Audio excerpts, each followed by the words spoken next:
Eu nunca pensei que chegaria aos 78 anos carregando esse peso no peito. Meu nome é Maria das Dores, mas todo mundo me conhece como Dona Dô. E hoje, sentada aqui nessa cadeira que range mais que portão velho, resolvi contar uma história que guardei por décadas. Uma história que vai fazer você entender por que algumas crianças crescem com os olhos sempre assustados, sempre olhando por cima do ombro, sempre esperando o pior. Quero te pedir uma coisa logo de cara, meu filho. Se você está me ouvindo agora, se inscreve nesse canal, porque histórias como a minha precisam chegar em mais gente. A gente faz sorteios todo mês para os inscritos que mais comentam e curtem os vídeos, mas só para quem tem a letrinha escrita mesmo, tá bom?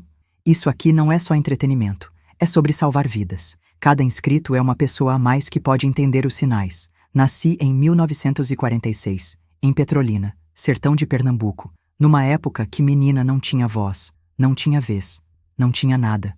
Era só mais uma boca para alimentar numa família que já mal tinha o que comer. Minha mãe, Dona Carmen, era dessas mulheres que todo mundo respeitava na rua. Sempre de vestido engomado, cabelo preso num coque perfeito, rosário na mão toda segunda-feira na missa das 7. O povo dizia: "Olha lá a Carmen, que mãe exemplar, que mulher de fibra." Se eles soubessem o que acontecia quando a porta de casa se fechava, iam engolir essas palavras junto com o próprio orgulho, porque a Carmen da rua não era a Carmen de casa. Dentro daquelas 4 paredes de taipa, com o teto de palha que deixava a chuva pingar feito lágrima de santo, ela virava outra criatura. Era como se ela tirasse uma máscara na soleira da porta e colocasse outra, uma máscara que me dava pesadelo até hoje. Os olhos dela mudavam, ficavam frios, duros como pedra de rio. E a voz, meu Deus, a voz ficava cortante, feito faca amolada. A primeira vez que ela me disse, "Eu te amo", eu tinha apenas 4 anos. Estava brincando no quintal de terra batida quando ela me chamou para dentro. "Vem cá, Dô, que a mamãe vai te ensinar o que é amor de verdade." Eu corri feliz, porque criança é boba mesmo.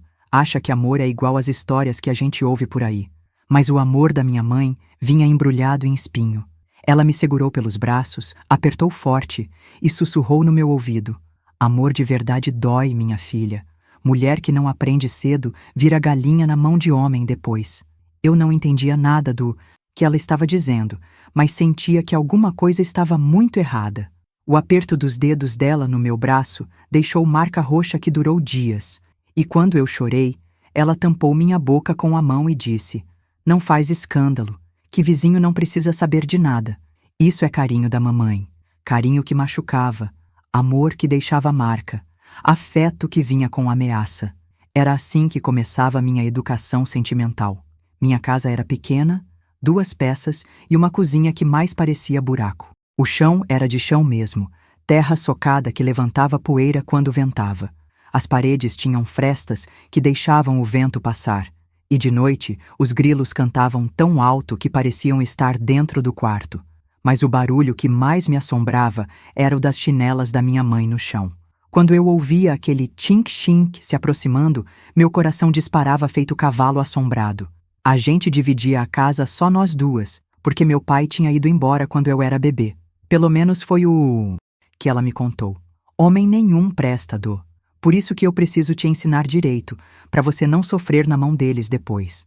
E a lição dela era sempre a mesma. Dor disfarçada de proteção, violência vestida de cuidado, crueldade embalada em papel de presente. Na rua, ela era a viúva corajosa que criava a filha sozinha. As vizinhas suspiravam de admiração. Que mulher guerreira, viu? Criando a menina sem marido, sempre tão comportadinha, tão educada. Educada. Essa palavra me dava ânsia, porque a educação que eu recebia não era feita de conversa ou exemplo, era feita de marcas que não apareciam na roupa.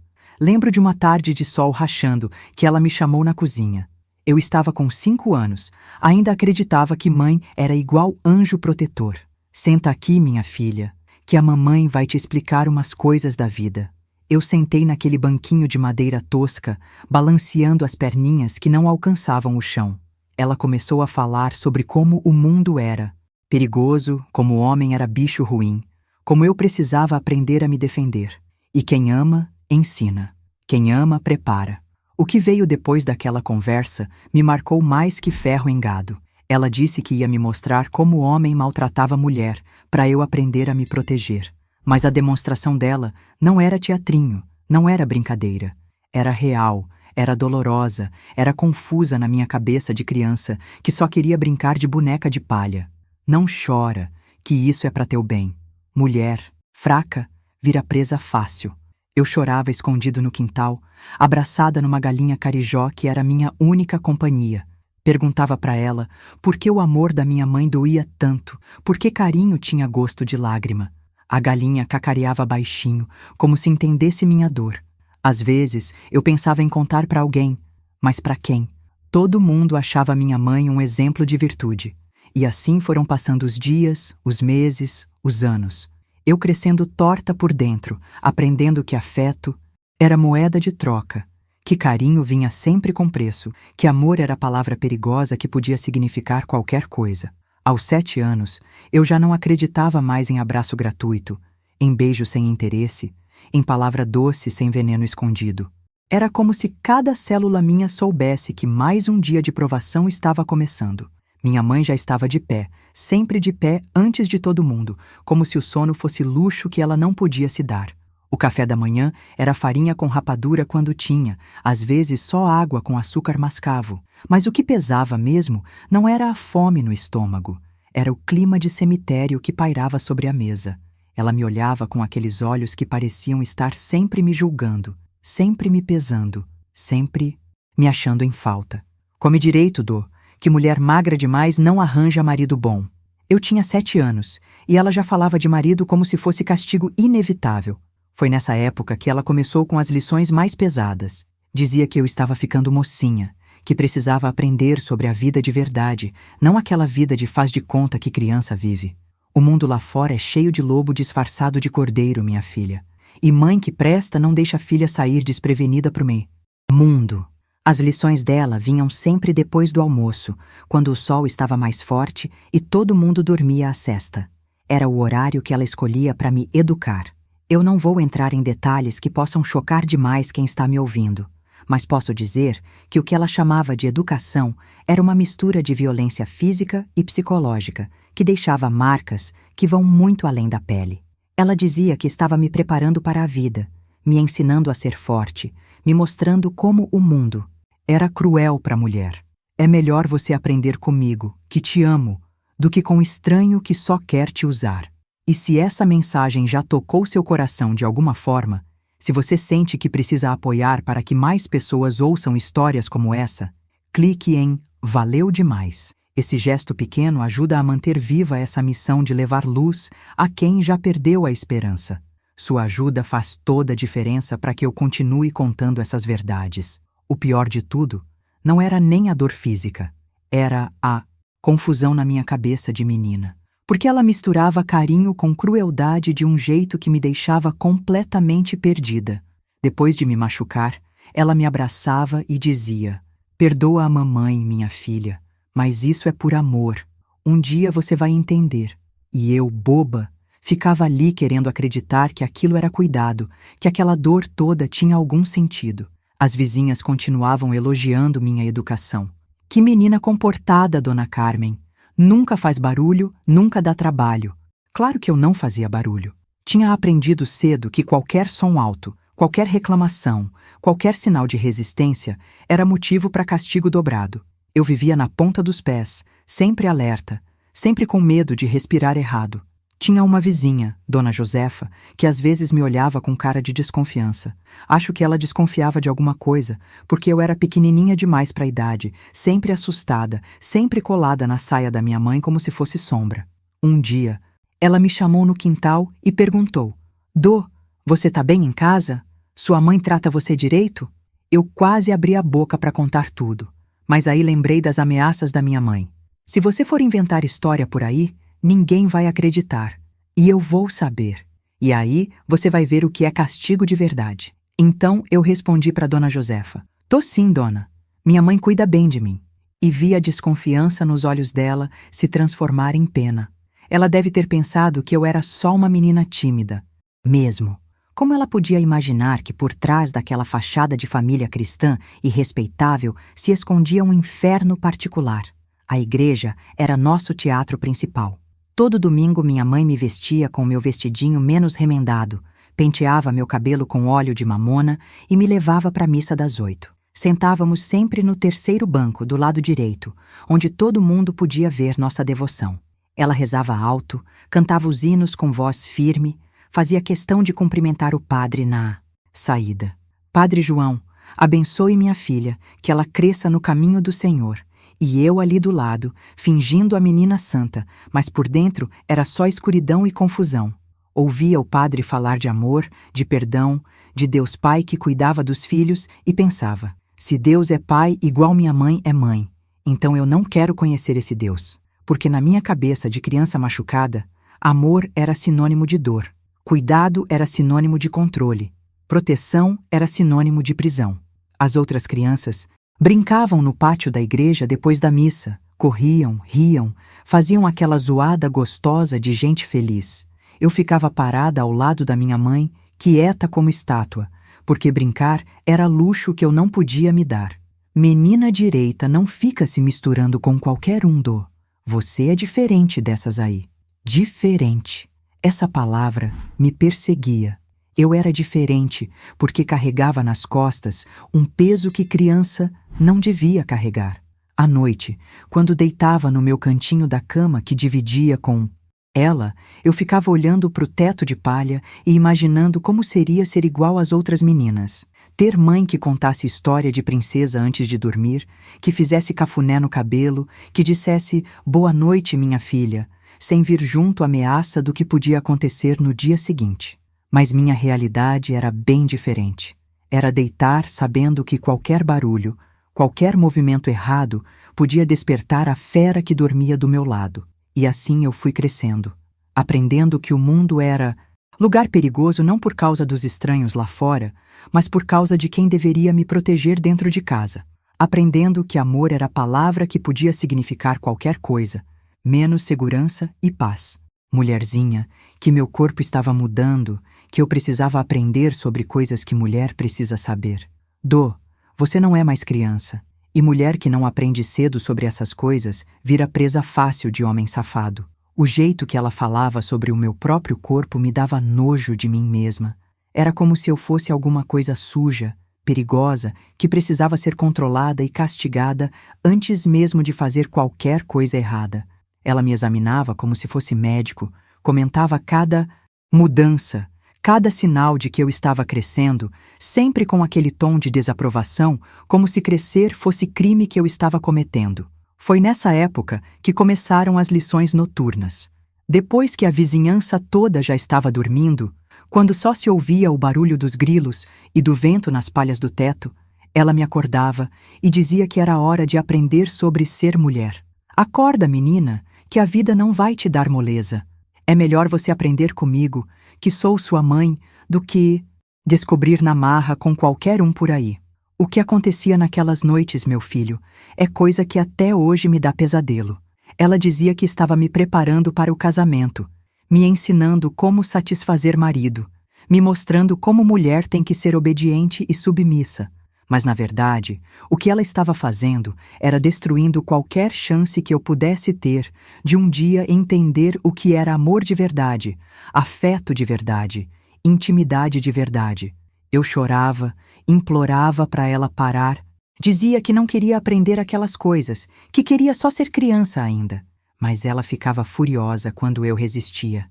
Você é ingrata, Dô. Sua mãe tá te ensinando por amor e você fica fazendo drama. Quer crescer igual as filhas da Dona Zefa, que virou falada na cidade toda? A Dona Zefa era uma vizinha que tinha uma filha que engravidou solteira aos 15 anos. Minha mãe sempre usava essa menina como exemplo do que acontecia com quem não recebia educação adequada em casa. As marcas que essas lições deixavam no meu corpo eram fáceis de esconder debaixo da roupa, mas as marcas na minha alma, essas eram impossíveis de disfarçar. Eu comecei a ter pesadelos toda noite, acordava molhada de suor frio, gritando. Quando isso acontecia, minha mãe me balançava e dizia: calma, minha filha, foi só sonho ruim, a mamãe tá aqui para te proteger. A mesma pessoa que me causava os pesadelos se oferecia para me consolar.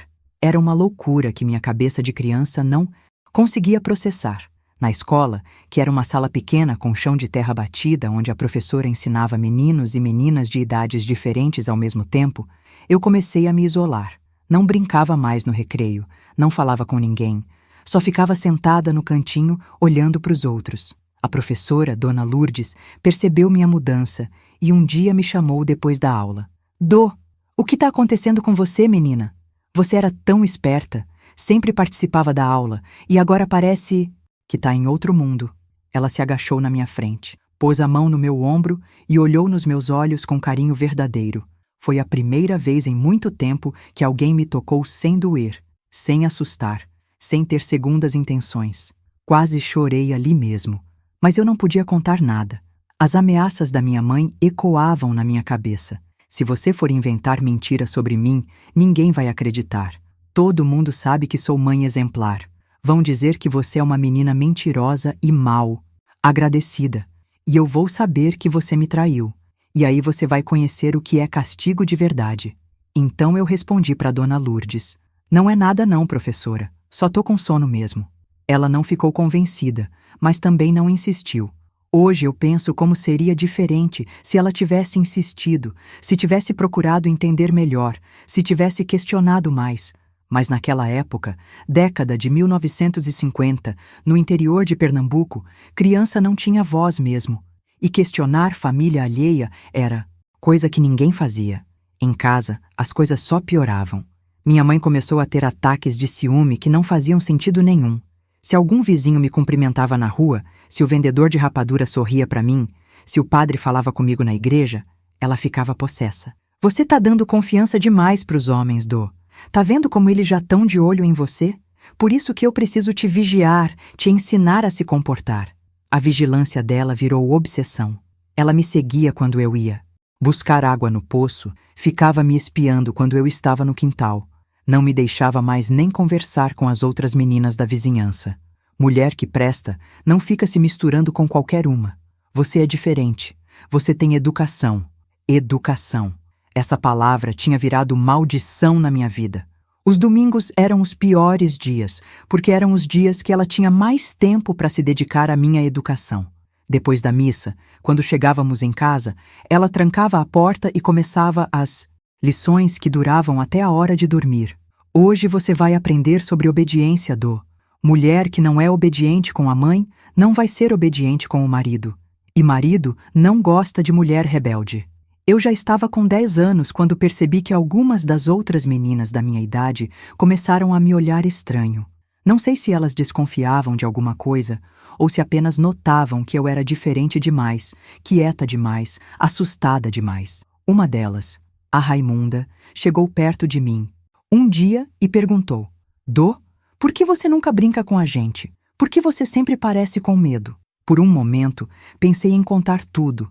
Pensei em abrir o coração e deixar sair toda aquela dor que estava me sufocando por dentro. Mas aí, lembrei das palavras da minha mãe.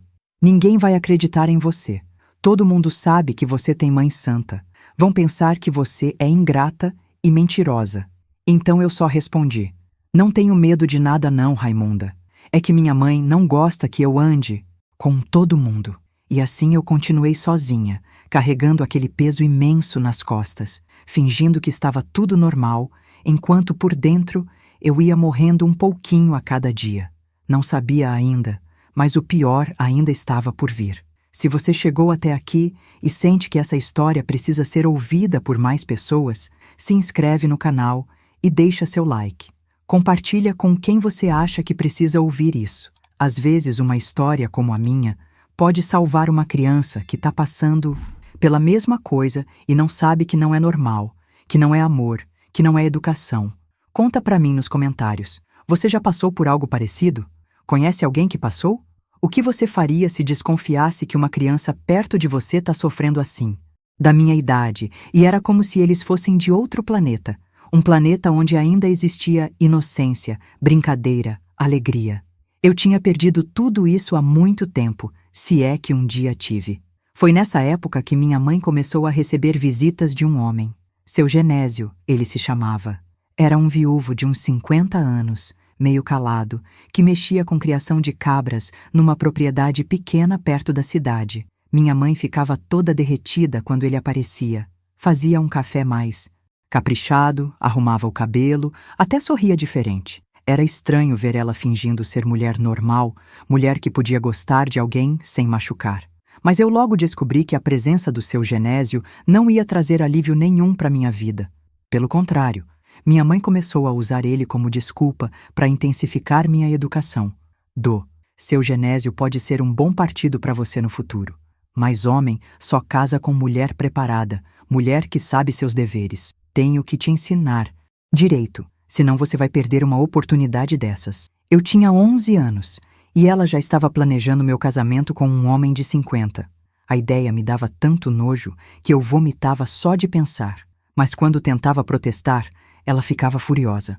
Você não sabe o que é bom para você, menina. Seu Genésio é homem trabalhador, de bem, que pode te dar uma vida digna. Você acha que vai aparecer coisa melhor numa cidade pequena dessa? Você devia era agradecer a Deus pela oportunidade. As lições ficaram mais frequentes e mais violentas. Agora ela dizia que estava me preparando especificamente para o seu Genésio, me ensinando como agradar ele, como ser a esposa que ele merecia. Homem maduro tem experiência, Não vai ter paciência com mulher que não sabe de nada. É melhor você aprender comigo primeiro. E se você sente que essa mensagem está tocando fundo no seu coração, se você quer apoiar para que mais pessoas ouçam essas verdades difíceis, mas necessárias, clique em Valeu demais. Esse gesto pequeno nos ajuda a continuar trazendo luz para quem está na escuridão, esperança para quem já perdeu a fé. O seu Genésio começou a me olhar diferente também. Antes ele mal reparava em mim, me tratava como criança que eu era. Mas depois que minha mãe começou a plantar a ideia do casamento na cabeça dele, ele passou a me observar de um jeito que me dava arrepios. Era um olhar avaliativo, como quem olha gado no curral para ver se tá bom para compra. Uma tarde, enquanto minha mãe foi buscar água no poço, ele chegou perto de mim no quintal. Eu estava jogando milho para as galinhas quando senti a presença dele atrás de mim. Você tá ficando mocinha, né? A voz dele era grossa, meio rouca, e tinha um tom que me deixou com todos os pelos arrepiados. Sua mãe diz que você tá aprendendo a ser mulher direita. Eu não respondi. Continuei jogando milho, torcendo para minha mãe voltar logo. Mas ele continuou falando. Mulher nova tem que obedecer. Homem mais velho, que tem experiência. Sua mãe tá te ensinando isso, né? Ele pôs a mão no meu ombro e eu me encolhi todinha.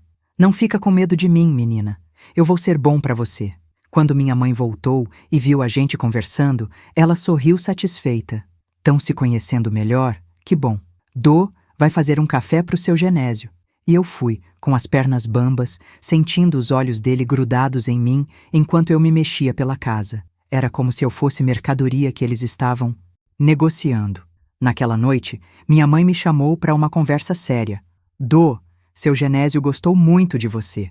Disse que você parece ser menina educada, do jeito que ele gosta. Se você se comportar direitinho, ele pode pedir sua mão em casamento quando você completar 12 anos. 12 anos. Eu ainda nem tinha completado 11 e ela já estava vendendo o meu futuro. Mãe, eu não quero casar com ele. Ele é velho demais. Eu tenho medo dele. As palavras saíram da minha boca antes que eu pudesse pensar. E o castigo veio na mesma hora. Uma bofetada tão forte que me jogou no chão, o gosto de sangue na boca, a vista escura. Você é uma ingrata, uma menina mal agradecida que não reconhece quando Deus manda uma bênção. Seu Genésio é um homem de bem, trabalhador, que pode te dar uma vida boa. E você fica aí fazendo frescura. Ela me puxou pelo cabelo, me levantou do chão, me sacudiu como boneca de pano. Você vai aprender a agradecer as oportunidades que a vida te dá. O castigo durou a noite toda. Ela me fez ajoelhar no milho até as pernas ficarem em carne viva. Depois me fez repetir 100 vezes. Eu sou grata ao seu Genésio por querer se casar comigo. Cada palavra era como veneno na minha boca. Mas eu repetia, porque sabia que se não repetisse, seria pior. Nos dias seguintes, seu Genésio passou a frequentar nossa casa quase todo dia. Minha mãe sempre dava um jeito de nos deixar sozinhos, Inventava desculpa para sair, dizia que precisava ir na vizinha, que ia buscar alguma coisa na rua. E ele aproveitava esses momentos para me tocar, para me dizer coisas que criança não devia ouvir, para me mostrar como seria quando fôssemos casados. Eu tentava fugir, me esconder, mas nossa casa era pequena demais. Não tinha lugar para se esconder. E quando minha mãe voltava e via que eu tinha tentado me afastar dele, ela ficava furiosa. Você está sendo grosseira com seu futuro marido. Ele vai pensar que você não foi educada direito. Quer que ele desista. Do casamento? A essa altura, eu já tinha começado a pensar em fugir. Não sabia para onde, não tinha ninguém no mundo além da minha mãe. Mas qualquer coisa parecia melhor do que casar com aquele homem, do que continuar sofrendo aquelas lições, do que viver naquele inferno disfarçado de lar cristão. Mas como uma menina de 11 anos, sozinha no mundo, sem dinheiro, sem conhecer ninguém, podia fugir de uma cidade pequena onde todo mundo se conhecia. Eu me sentia encurralada, sem saída, como bicho preso em armadilha. E o pior é que todo mundo ao redor achava que eu era sortuda. Que inveja da dor, viu? Já tem casamento certo com um homem de posses. Se eles soubessem o que era essa sorte, se eles vissem o preço que eu estava pagando por essa felicidade que me esperava, talvez entendessem por que eu chorava todas as noites, por que acordava gritando, por que olhava para o horizonte sempre imaginando um lugar longe dali, um lugar onde criança podia ser criança, onde amor não doía, onde mãe protegia em vez de vender. Essa parte me revoltava mais que tudo. Como é que Deus podia aprovar uma criança de 12 anos casando com um homem de 50? Como é que isso era certo diante de qualquer Deus que prestasse? Mas quando eu questionava isso, minha mãe ficava possessa. Você não entende nada de religião, menina. Maria tinha 12 anos quando casou com José. Se foi bom para a mãe de Jesus, vai ser bom para você também. Seu Genésio estava cada vez mais à vontade na nossa casa. Já se comportava como se fosse dono do lugar. Dava opinião sobre tudo. Mandava eu fazer isso e aquilo como se já fosse meu marido. E minha mãe apoiava tudo. Sempre tomava o lado dele quando eu tentava resistir. Seu Genésio tá certo. Você tem que ir se acostumando a obedecer ele. Mulher casada não pode ter vontade própria. As lições da minha mãe ficaram ainda mais específicas. Agora, ela me ensinava como agradar especificamente o seu Genésio, o que ele gostava, como ele queria que eu me comportasse. Ele gosta de mulher quieta, submissa, que não questiona. Ele não gosta de mulher que fala demais, que dá opinião. Você tem que aprender a ficar calada e só fazer o que ele mandar. Era como se ela estivesse me adestrada igual animal de circo. E o pior é que ela fazia isso como se fosse favor, como se estivesse me preparando para o paraíso. Você vai ver como vai ser boa sua vida, Casa própria, comida na mesa, homem trabalhador que vai cuidar de você. Que mais você quer da vida? Eu queria liberdade. Queria poder brincar, estudar, crescer no meu tempo, escolher meu próprio futuro. Queria poder dizer não sem apanhar. Queria poder sonhar sem que alguém destruísse meus sonhos. Mas isso eu não podia falar, porque toda vez que demonstrava vontade própria, o castigo vinha dobrado. Foi numa dessas ocasiões que aconteceu uma coisa que mudou tudo. Seu Genésio tinha vindo jantar na nossa casa e minha mãe tinha feito questão de preparar tudo bonito, como se fosse festa. Depois da janta, ela inventou uma desculpa para sair. Vou na casa da comadre resolver umas coisas. Vocês ficam aí conversando que eu já volto. Assim que ela saiu, eu me levantei para começar a lavar a louça, mas seu Genésio me segurou pelo braço. Deixa isso para depois, menina. Vem cá que eu quero conversar com você. O tom da voz dele me arrepiou toda. Não era a conversa que ele queria, eu sabia disso. Tentei me soltar, mas ele apertou mais forte. Não fica com medo de mim, Eu vou ser seu marido. Tenho o direito de te tocar. E começou a me fazer coisas que uma criança de 11 anos não devia passar. Eu gritei, chorei, implorei para ele parar, mas ele disse que aquilo era normal, que eu tinha que me acostumar porque quando casássemos seria pior se eu não soubesse me comportar. Quando minha mãe voltou e me viu chorando, eu pensei que ela ia defender, que ia brigar com ele, que ia me proteger. Mas ela fez o contrário. Que foi que você fez, Por que tá chorando? E quando eu contei o que tinha acontecido, ela ficou brava, foi comigo. Você provocou ele de algum jeito? Homem não faz essas coisas à toa. Deve ter dado confiança demais. Seu Genésio, muito cínico, disse que eu que tinha me jogado em cima dele, que tinha pedido carinho, que estava curiosa sobre coisas de casado. E minha mãe acreditou nele. Dô, você tá ficando muito assanhada, tá na idade do perigo mesmo. É por isso que tem que casar logo, antes que faça besteira. Aquela noite foi a gota d'água. Deitada na cama, ouvindo minha mãe e seu Genésio conversando baixinho sobre os preparativos do casamento, sobre como eu estava precisando de mais educação, sobre como eles iam me corrigir depois que eu fosse dele de vez, eu tomei uma decisão. Eu ia fugir. Não importava para onde, não importava como, mas eu não ia ficar ali para ser entregue feito gado pro açougue. Comecei a planejar minha fuga em segredo. Durante o dia, quando eles achavam que eu estava conformada, resignada com meu destino, eu observava tudo. Os horários que minha mãe dormia mais pesado, a rotina do seu Genésio, os caminhos da cidade, onde ficavam as estradas que levavam para fora dali. Descobri que tinha uma família que morava numa cidade vizinha, parentes distantes do meu pai que eu mal conhecia. Dona Benedita, irmã do meu avô paterno, que segundo as pessoas era mulher boa, religiosa de verdade, não dessa religião falsa da minha mãe. Ela morava em Juazeiro, a uns 2 dias de caminhada dali. Era minha única esperança. Comecei a guardar uns trocados que encontrava pela casa, uns centavos que sobravam quando minha mãe me mandava comprar alguma coisa no armazém. Escondi um pouco de farinha e rapadura num pano, para não morrer de fome na estrada. E escolhi a data. Seria na próxima lua nova, quando a noite ficasse mais escura. 2 dias antes da fuga, seu Genésio apareceu com uma novidade. Carmen, acho melhor a gente antecipar o casamento. A menina tá ficando muito desenvolvida. Pode dar problema se esperar muito. Minha mãe concordou na hora. Tem razão, Genésio. Melhor casar logo mesmo. Que tal no próximo domingo? Próximo domingo.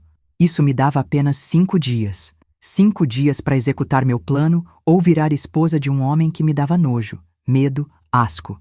5 dias para conquistar minha liberdade ou virar escrava pro resto da vida. Naquela noite, enquanto eles dormiam e faziam planos pro meu futuro sem me consultar, eu fiquei acordada, organizando tudo nos mínimos detalhes. Sabia que se me pegassem tentando fugir, o castigo seria pior que a morte, mas também sabia que se eu não tentasse, a morte em vida seria garantida. E pela primeira vez em muito tempo, eu senti uma coisa que tinha esquecido que existia: esperança. A esperança de que existia um mundo além daquelas paredes, além daquela cidade, além daquele destino que tentavam me impor.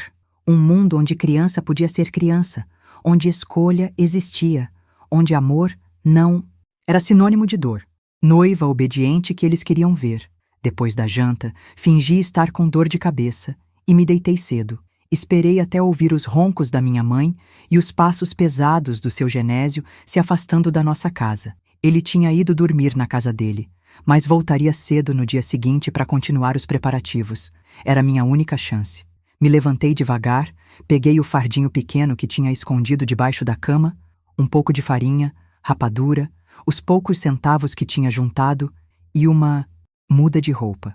Calcei as alpercatas velhas, que eram as únicas que eu tinha, e caminhei pé ante pé até a porta. O coração batia tão forte que eu tinha certeza que minha mãe ia acordar só com o barulho dele no meu peito. A porta rangeu como grito de alma penada. Quando abri devagar, parei, esperei, escutei. Só o ronco continuado dela vindo do quarto. Saí e fechei a porta atrás de mim, cuidando para não fazer barulho. Olhei uma última vez para aquela casa que tinha sido minha prisão por 11 anos, respirei fundo e comecei a andar. As primeiras horas foram as piores. Cada barulho na estrada me fazia gelar de medo, achando que era alguém vindo me buscar. Cada sombra parecia ser minha mãe correndo atrás de mim com um pedaço de pau na mão.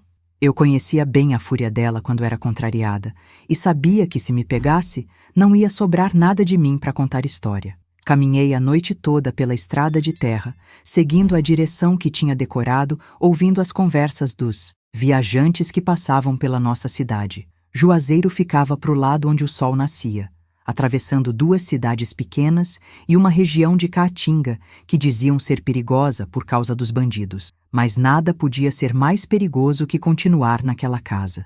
Quando o sol começou a clarear, eu já estava longe o suficiente para não conseguir mais ver as casas da minha cidade, mas também estava cansada, com sede e com medo.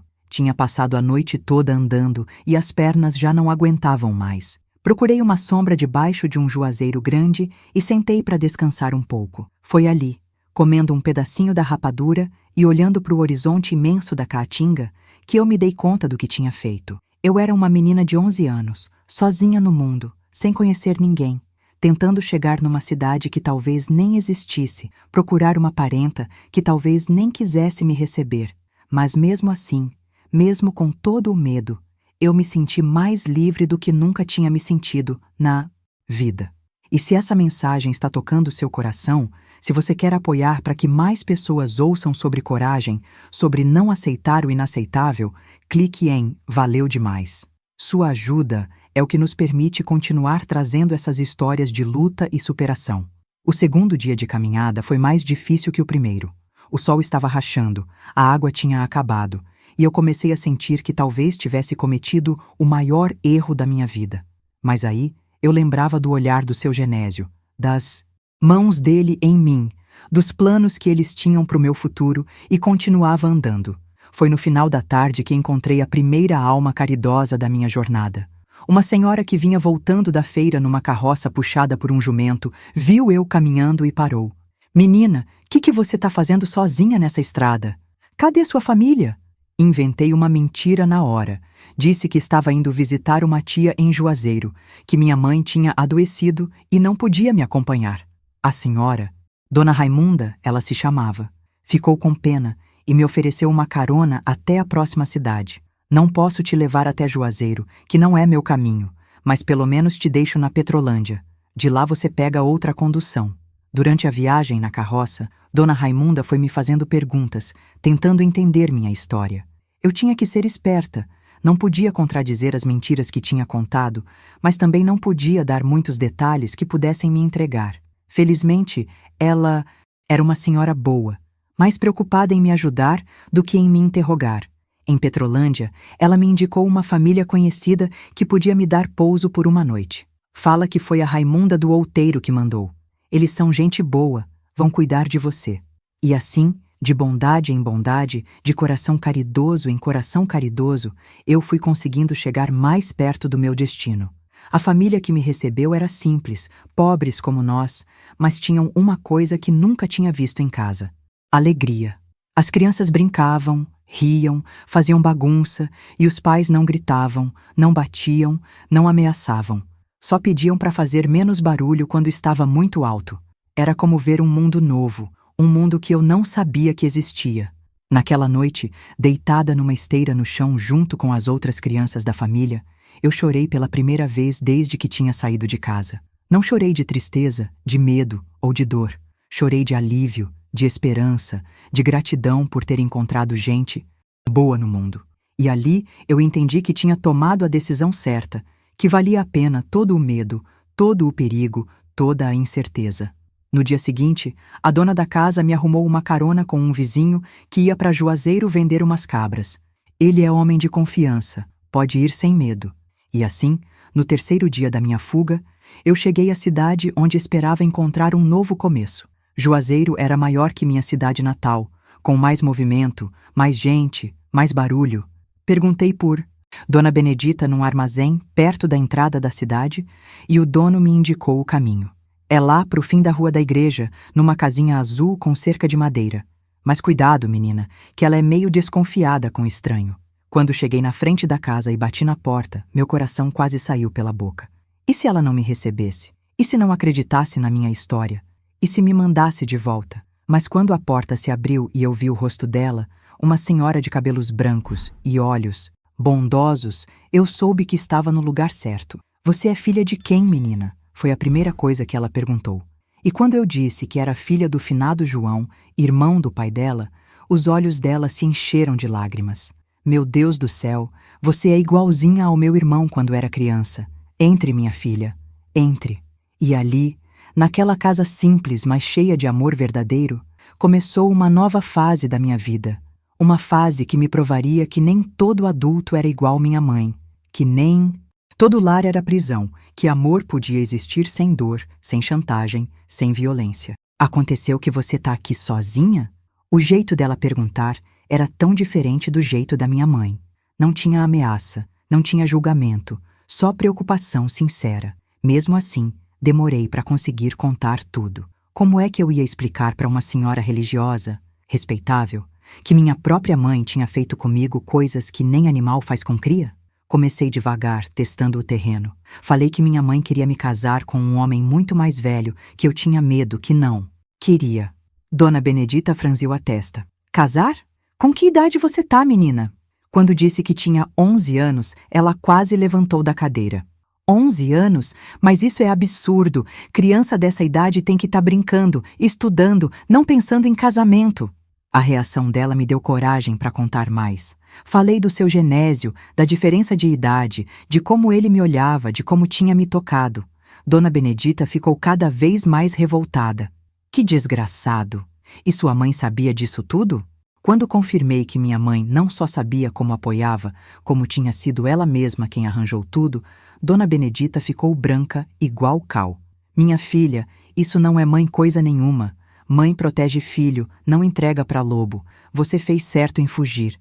E pode ficar aqui o tempo que quiser, que agora você tem família de verdade. As palavras dela caíram no meu coração igual chuva em terra seca. Família de verdade. Eu nem sabia o que isso significava, mas já estava sentindo a diferença. A casa da Dona Benedita era pequena, 2 peças e uma cozinha, mas era cheia de uma coisa que nunca tinha existido na minha casa: paz. Não tinha grito, não tinha ameaça, não tinha clima pesado que fazia a gente andar na ponta dos pés. As conversas eram normais, os silêncios eram gostosos, até as broncas quando eu fazia alguma coisa errada eram dadas com carinho. Ela me matriculou numa escola da cidade, uma escola de verdade, com carteiras, quadro negro, livros. Menina, tem que estudar, tem que aprender a ler e escrever direito para não depender de ninguém na vida. Era a primeira vez que alguém falava do meu futuro como se eu tivesse escolha, como se pudesse ser alguma coisa além de esposa e mãe. Na escola, no começo eu era muito fechada, muito desconfiada. Não sabia brincar com outras crianças, não sabia rir alto, não sabia ser criança. Mas aos poucos, vendo as outras meninas da minha idade correndo, brincando, fazendo travessura, eu fui aprendendo que podia fazer isso também, que não ia apanhar, que não ia ser castigada por ter vontade de ser feliz. A professora, Dona Clara, era uma moça nova, cheia de paciência comigo. Ela percebia que eu tinha dificuldade não por falta de inteligência, mas porque carregava uns fantasmas que criança não devia carregar. Dô, você é muito esperta. Só precisa se soltar um pouquinho, não ter medo de errar. E ela tinha razão. Eu estava acostumada com um mundo onde erro significava castigo, onde qualquer palavra errada podia resultar em sofrimento. Dona Benedita trabalhava fazendo costura para fora e me ensinou o ofício. É bom mulher ter uma profissão para poder se sustentar sozinha se for preciso. Durante as tardes, enquanto costurávamos, ela me contava histórias da família, do meu pai quando era menino, de como ele era diferente da minha mãe. Seu pai era um homem bom, Dô. Se ele tivesse vivo, nunca ia deixar acontecer essas coisas com você. Foi ela quem me explicou que o que minha mãe tinha feito comigo não era normal, não era educação, não era amor. Amor não machuca, minha filha.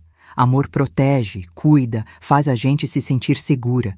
O que sua mãe fazia era maldade pura, e você não tinha culpa de nada. Ouvir isso de uma pessoa adulta, respeitável, religiosa, me ajudou a entender que eu não era criança ruim, que não merecia o que tinha passado. Os meses foram passando e eu fui me transformando. Não da noite para o dia, porque trauma não se cura assim, mas devagarzinho, como planta que vai crescendo com cuidado. Comecei a rir mais, a brincar, a sonhar com o futuro. Dona Benedita me incentivava em tudo. Você pode ser o que quiser, minha filha. Professora, costureira, comerciante. O mundo é grande e tem lugar para todo mundo. Mais ou menos 1 ano depois que eu tinha chegado em Juazeiro, recebemos notícias da minha cidade natal. Um conhecido que vinha de lá trouxe a informação. Minha mãe tinha espalhado que eu tinha sido roubada por ciganos, que tinha desaparecido no meio da noite sem deixar rastro. Seu Genésio tinha se casado com uma moça de 15 anos de uma cidade vizinha. A vida tinha continuado como se eu nunca tivesse existido. Estranhamente, essa notícia me trouxe alívio. Significava que eles não estavam me procurando, que eu estava realmente livre, que podia construir uma vida nova sem olhar para trás com medo. Dona Benedita percebeu meu alívio e disse: "Viu como você fez a escolha certa? Às vezes a gente tem que ser corajosa para salvar a própria vida." Na escola, eu estava indo bem, aprendendo rápido. Dona Clara disse que eu tinha jeito para professora, que se continuasse estudando, podia até fazer o curso normal na capital. "Você tem uma sensibilidade especial com criança, Dô. Acho que seria uma professora maravilhosa." A ideia me animou muito. Ser professora significava poder ajudar outras crianças, talvez até reconhecer sinais de sofrimento que os adultos não percebem. Aos poucos, fui me dando conta de que tinha conseguido. Tinha escapado de um destino que parecia inevitável. Tinha encontrado pessoas boas, tinha descoberto que o mundo podia ser diferente do que eu conhecia. Não era uma vitória completa, porque as marcas do que passei iam ficar para sempre, mas era uma vitória mesmo assim. E o mais importante, eu estava aprendendo o que era amor de verdade. O amor da Dona Benedita não doía, não ameaçava, não chantageava. Era leve, era protetor, era generoso, era o amor que permitia crescer, que incentivava a sonhar, que acreditava na minha capacidade de ser feliz. Naquela casa simples em Juazeiro, eu não só estava recuperando minha infância roubada, mas também estava construindo as bases do que seria minha vida adulta. Uma vida baseada no respeito, na dignidade, na possibilidade de escolher meu próprio caminho.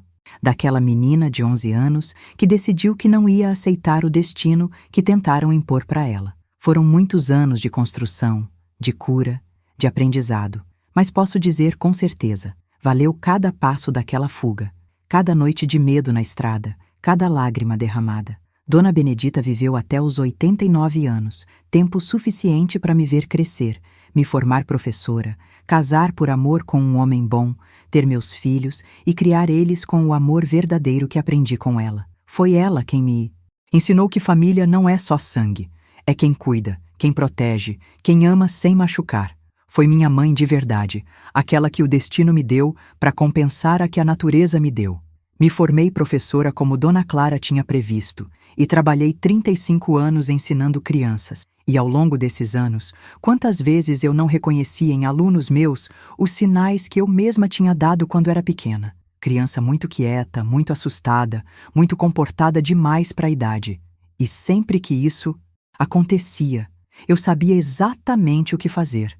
Conversar com carinho, ganhar confiança, investigar com cuidado e, quando necessário, denunciar, proteger, salvar. Salvei 17 crianças ao longo da minha carreira de professora. 17 pequenos que estavam passando o que eu passei, ou coisa parecida. Algumas situações foram resolvidas com conversa e orientação às famílias. Outras precisaram de medidas mais drásticas, como tirar a criança de casa, acionar as autoridades. Mas todas foram resolvidas, porque eu sabia reconhecer os sinais que os outros adultos não percebiam. Meu casamento foi tudo que o casamento com seu Genésio nunca podia ter sido. Conheci meu marido, Antônio, quando eu tinha 22 anos. Ele era carpinteiro, homem simples, trabalhador, de coração bom. No começo, confesso que tive muito medo. Medo de me entregar, medo de confiar, medo de que ele fosse igual aos homens que eu tinha conhecido na infância. Mas Dona Benedita me ajudou a entender que nem todo homem era igual minha mãe ou seu Genésio. Dô, você vai saber reconhecer homem bom quando encontrar. Homem bom não apressam nada, respeita seu tempo, seus limites, sua vontade. Homem bom não quer te dominar, quer te acompanhar na vida. E ela estava certa. Antônio foi paciente comigo, respeitou minhas dificuldades, me deu tempo para aprender a confiar, a amar, a me entregar sem medo. Tivemos 3 filhos, 2 meninas e um menino. E juro por Deus que criei eles de um jeito completamente diferente do que fui criada. Nunca levantei a mão para nenhum deles, nunca os ameacei, nunca usei amor como chantagem. Quando erravam, conversava. Quando precisavam de correção, explicava com paciência. Quando demonstravam carinho, retribuía sem segunda intenção. E sabem o que aconteceu? Eles cresceram seguros, confiantes, carinhosos, se tornaram adultos equilibrados, pais e mães exemplares, pessoas de bem. Provaram que é possível educar com amor, que disciplina não precisa ser violência, que respeito não precisa ser medo. Quebrei o ciclo que poderia ter passado para eles, e hoje vejo meus netos crescendo na mesma atmosfera de amor e segurança. Claro que as cicatrizes da infância nunca saíram completamente. Até hoje, se alguém grita muito alto perto de mim, meu coração dispara. Se vejo criança muito quieta, muito submissa, fico em estado de alerta. Se escuto história de casamento arranjado com criança, ainda sinto aquela revolta no peito. Mas aprendi a conviver com essas marcas, a transformar elas em força para ajudar outros. Minha mãe morreu sem que a gente se falasse de novo. Soube da morte dela por acaso, anos depois que tinha acontecido. Não senti tristeza, não senti alívio, não senti nada. Era como receber notícia da morte de uma estranha. E talvez tenha sido isso mesmo que ela foi na minha vida. Uma estranha que por acaso me gerou, mas que nunca foi mãe de verdade. Algumas pessoas me perguntam se eu a perdoei. Perdão é uma palavra complicada, que cada um entende de um jeito. Eu não guardo ódio dela, não desejo mal para a memória dela, não fico remoendo o que passou. Mas também não sinto saudade, não idealizo quem ela foi, não invento desculpa para o que ela fez. Ela foi uma mulher doente, produto de uma época e uma sociedade que não sabia lidar com seus próprios traumas, e repassou para mim a violência que provavelmente sofreu na própria infância. O que eu sei é que consegui ser diferente, consegui quebrar a corrente de violência que vinha de gerações, consegui mostrar para os meus filhos e netos que amor não precisa doer, que família pode ser lugar seguro, que criança tem direito de ser criança. E isso, para mim, é a maior vitória que alguém pode ter na vida. Se você chegou até o final dessa história, se ela tocou seu coração de alguma forma, eu quero te pedir uma coisa.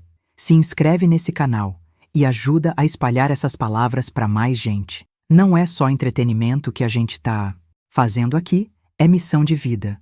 Cada pessoa que ouve uma história como a minha pode ser a pessoa que vai reconhecer uma criança em perigo, que vai estender a mão para quem precisa, que vai quebrar um ciclo de violência na própria família.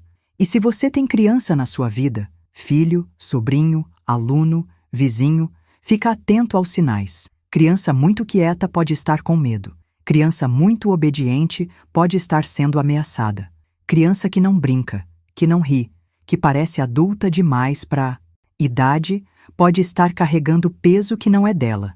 E se você desconfiar de alguma coisa, não fique calado. Procure ajuda, denuncie, proteja. Seja a Dona Benedita na vida de alguma criança. Conta pra mim nos comentários. Essa história te fez refletir sobre alguma coisa? Te trouxe alguma lembrança, algum aprendizado? Conhece alguém que passou por situação parecida? Suas palavras são importantes. Elas ajudam a formar uma rede de proteção e apoio para quem precisa. E lembra, criança não é propriedade de adulto. Criança é ser humano com direitos, com vontade própria, com dignidade, que precisa ser respeitada. Amor verdadeiro protege, cuida, permite crescer. Tudo que for diferente disso não é amor, é possessão, é doença, é crime. Obrigada por ter ficado comigo até aqui, por ter escutado minha história com o coração aberto, que ela possa servir de luz para quem está na escuridão, de força para quem precisa de coragem, de esperança para quem acha que não tem saída. Sempre tem saída, meu filho. Sempre tem gente boa no mundo disposta a ajudar. Sempre vale a pena lutar pela própria dignidade e felicidade. Se inscreve no canal, compartilha com quem precisa ouvir. E, principalmente, nunca se cale diante da violência contra a criança. Seja a voz de quem ainda não tem voz, seja a proteção de quem ainda não sabe se proteger. O mundo precisa de mais gente assim.